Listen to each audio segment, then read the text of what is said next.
Tulad po ng sinasabi ko, ito po ay opinion ko lamang na nakabatay sa mga pangyayari at sa mga nangyayari.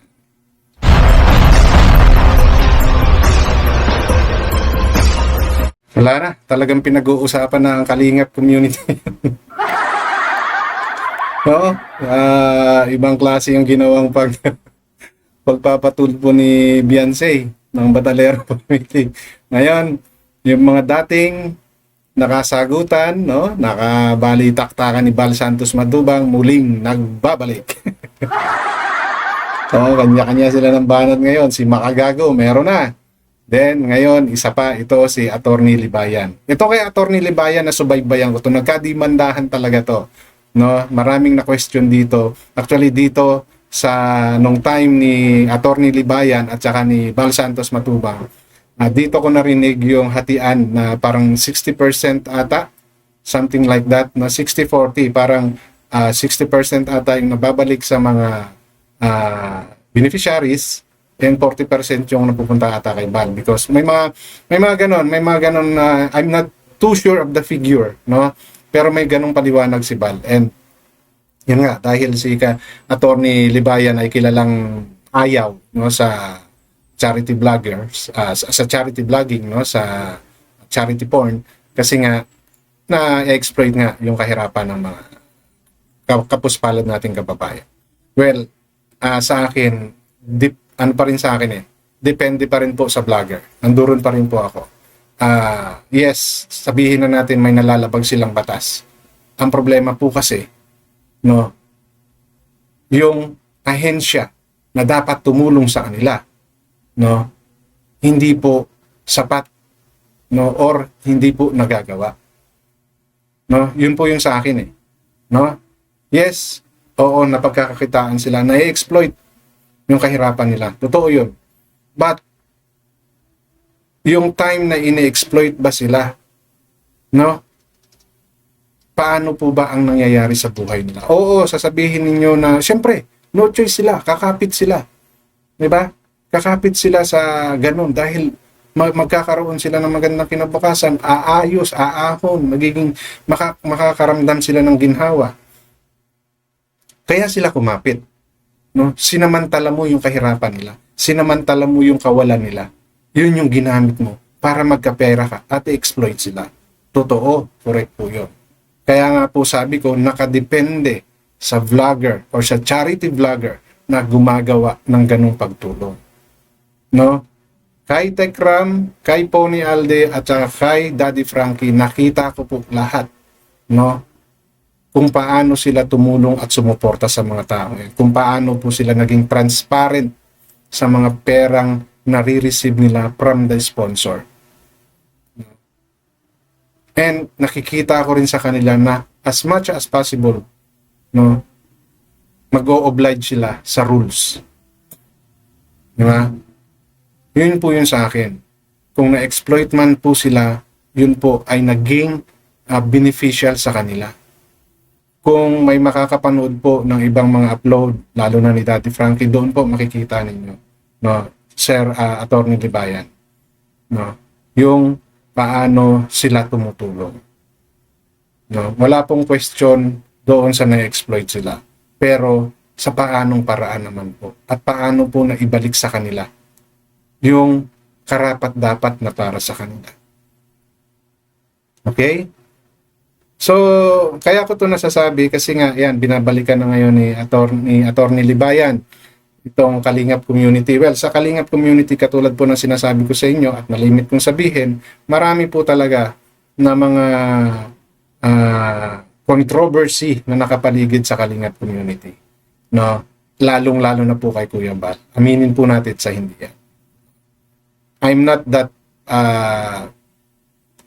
ngayon lang ako talaga nagkaroon ng reaction, no, sa mga content ng Kalingap community, pero matagal na po akong nakakapanood. Kaya nga po alam ko yung kwento ni Attorney Libayan at saka niya ni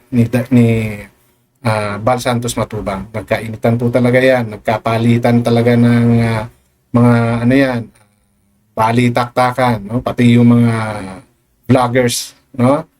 Kaya well aware po ako na mayroong pass itong si Attorney Libayan at saka si Bal Santos Matubang. No? So binabalikan nila po ngayon. Ang problema po sa pagbabalik na to, mas nagkaroon ng focus si Attorney Libayan kay Dr. Love. No? Kasi actually on that part, no, medyo sensitive na po kasi kapag ka minor. Yes, ano naman, minor pa yung iba. Minor pa naman halos lahat ng mga nasa Kalingap Angels. No, but as far as I know, may consent po yun ng mga magulang nila. No? So, how deep, no, how detail yung pagkakapaliwanag po doon sa mga magulang ng mga minors, ayan po ang hindi ko alam. No, doon sa mga Kalingap Angels pero dito po kasi kay Dr. Love, no, yung napaka-minor pa, batang-bata pa. So, kung ano man po yun, allow me to share that part na kung saan medyo hindi po naging maganda ang dating, no, kay Attorney Libayan nung portion na yon, nung video na yon, no. At bago po ako magpatuloy, welcome sa akin channel. Kung bago pa lang po kayo sa akin channel, please don't forget to like, share, and subscribe na rin po. And pakihit ng notification bell para maging aware kayo sa akin mga upcoming content. Any comment, suggestion, recommendation, leave it on our comment section. Issue lang po tayo, walang personalan. Matuto po kayo mag-fact check para hindi po kayo mapagsabihang fake news. Okay? So inuulit ko, wala po akong pinapanigan. Nagbibigay lang po ako ng opinion base sa aking naiintindihan. No? Base sa aking naunawaan. Okay? Yun lang po ang sa akin. Nag-opinion ko po na maaaring mali sa inyo, na tama sa akin. Now, if you think meron pa kayong maidadagdag or mas may malalim kayong kaalaman sa issue na to, share ito na our comment section para mas lalo po nating maintindihan. Malay nyo, may punto kayo sa sinasabi ninyo at mali ako. That's good, di ba? At least, na-correct natin kung ano yung tama, yung dapat i-correct. Di po ba? Okay, so ito po, allow me to share yung part ng upload na yon or ng pagpuna ni Attorney Libayan dito kay Dr. Love.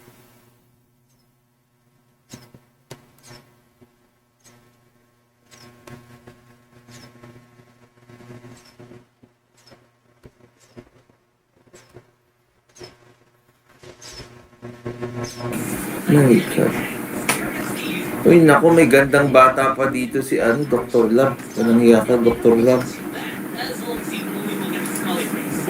Tignan niyo ito, Darlene, hindi alam kung saan si Bombay naglayas Kalingap Bal Santos Matubang.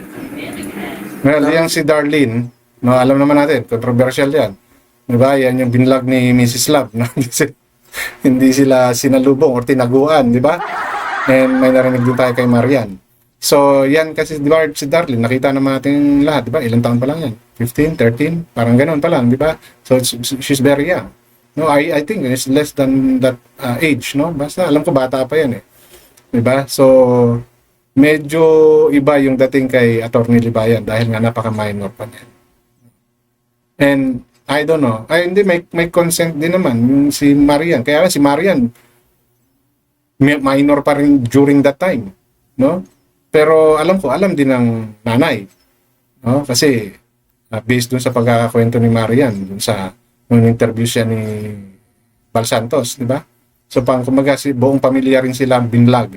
Ngayon itong si Darlene naiwan kay Dr. Love at siya yung inaalagaan niya, pinag-aaral niya. Yun nga lang, ito yung mga naging reaction ni Attorney Libayan. Ito kasi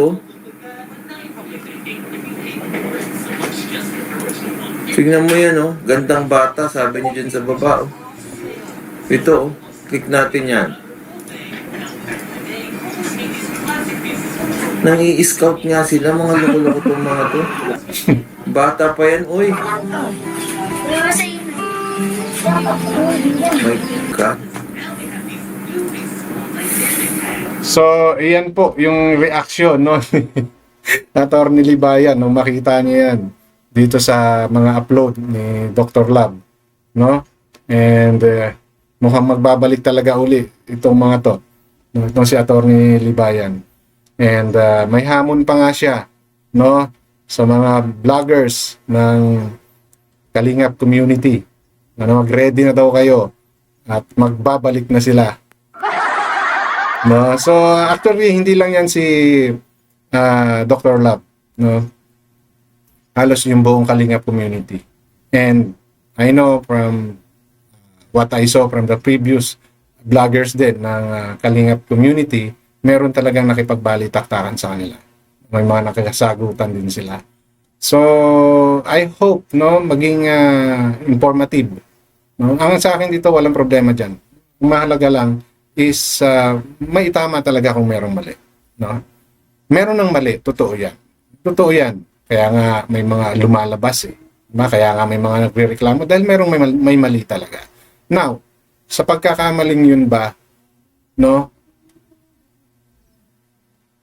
Ano ba yung napag-usapan? Di ba? Ano ba yung naging dahilan?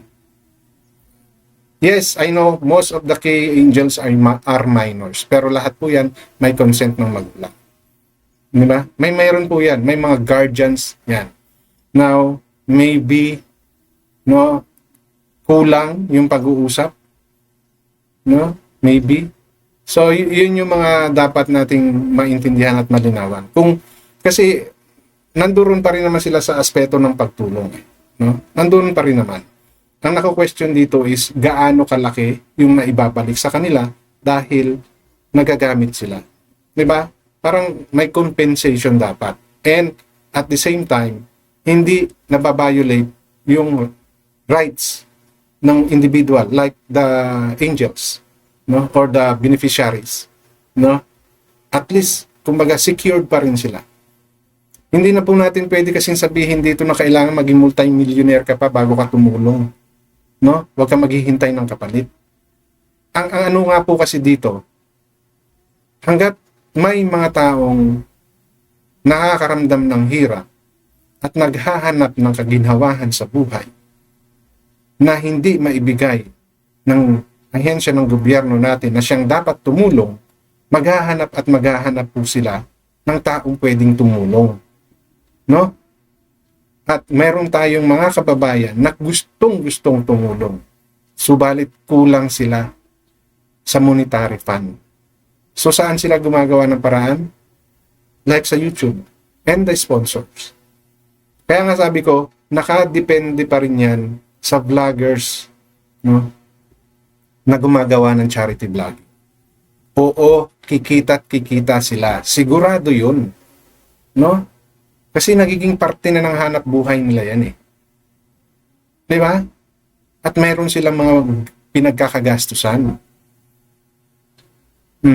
Ngayon, kung ayaw natin na may mga ganitong vloggers, then the government should step up in helping these people. No? Hindi totally to eliminate, mabawasan at maipakita po ng mga tao o ng ahensya ng gobyerno natin na kaya nila suportahan yung mga tao yan. Oo, hindi nila kaya yan. No? Kasi mayroong pinagdadaanan yung pondo.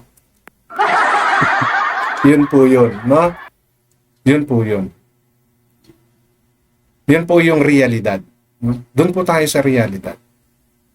No? Ang batas ay batas. Yes.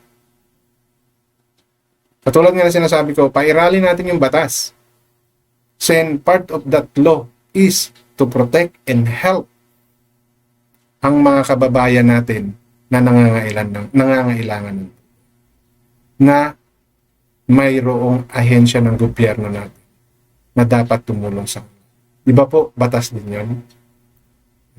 Gusto niyong ipa-implement yung batas na pinoprotektahan yung dignidad ng mga taong yan. Di sana tulungan ninyo ng tao sa gobyerno para yung dignidad nila na yan ay manatiling intact, no? At hindi po sila nagagamit. Okay? So yun lang po yung gusto kong i-share sa content ko na to, and tulad po ng sinasabi ko, ito po ay opinion ko lamang na nakabatay sa mga pangyayari at sa mga nangyayari. Okay? So hanggang dito na lamang. Maraming salamat.